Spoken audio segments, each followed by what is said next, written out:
കാർഗിൽ യുദ്ധവിജയത്തിന്റെ 25ാം വാർഷികം രാജ്യം ആഘോഷിക്കുമ്പോൾ മലയാളികളുടെ ഓർമ്മയിലുമുണ്ട് ഒരു ധീര ജവാന്റെ ജ്വലിക്കുന്ന ഓർമ്മകൾ. കോഴിക്കോട് സ്വദേശിയായ ക്യാപ്റ്റൻ PV വിക്രമിന്റേത്.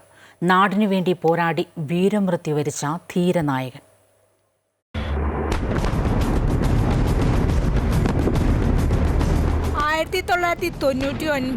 കാർഗിൽ യുദ്ധം. മലയാളികൾ ഈ യുദ്ധത്തെ ഓർത്തെടുക്കുന്നത് ക്യാപ്റ്റൻ PV വിക്രമിലൂടെയാണ്. നാടിനു വേണ്ടി പോരാടി ഷെല്ലാക്രമണത്തിൽ വീരമൃത്യു വരിച്ച ധീരനായകൻ.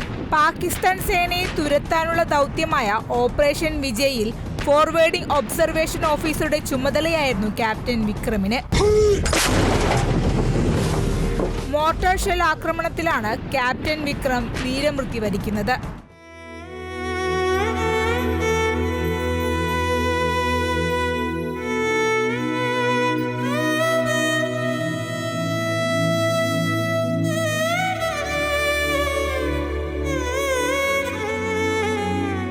എങ്കിലും അദ്ദേഹം ഇന്നും ജീവിക്കുകയാണ് മലയാളി മനസ്സുകളിലൂടെ.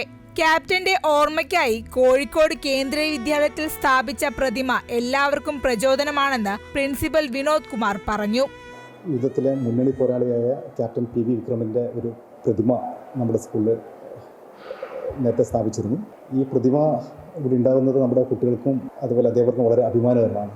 സത്യത്തിൽ ഈ പ്രതിമ കുട്ടികൾക്ക് മിലിറ്ററിയിൽ ജോയിൻ ചെയ്യാനും അതേപോലെ നമ്മുടെ നാട്ടിനു വേണ്ടി പോരാടാനും വേണ്ടിയുള്ള ഒരു ഇൻസ്പിറേഷൻ ചെയ്യുന്ന ഒരു കാര്യമാണ്. നമുക്ക് കാര്യത്തിൽ വളരെ അഭിമാനമുണ്ട്. രാജ്യത്തിന് വേണ്ടി വീരമൃത്യു വരിച്ച ധീരജവാൻ നാടിനിന്നും നോവാണ്, അതിലുപരി അഭിമാനവും. അമൃത ന്യൂസ്, കോഴിക്കോട്.